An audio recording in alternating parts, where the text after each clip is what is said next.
hele danah rethei pachhia ni mai la leile van lalbe Isuan min hmangaih sia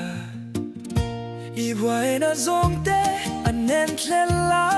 Anin alo chhawk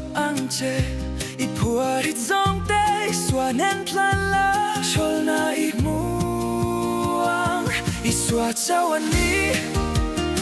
chatuan daih hlimna Khawvelin theih thlamuanna duhawm mahin ROHLU ISUA KA NEI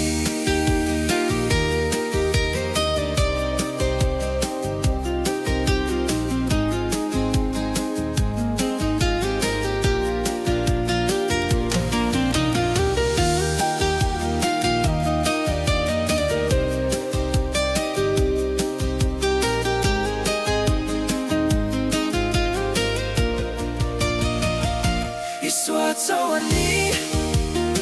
chatuan daih hlimna Khawvelin theih thlamuanna duhawm mahin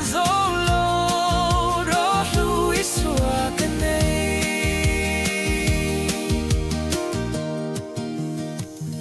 hele danah rethei pachhia ni mai la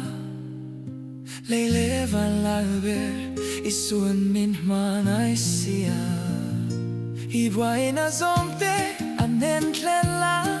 Anin alo chhawk phurrit zawngte Isuan thlamuanna chauhlhna muang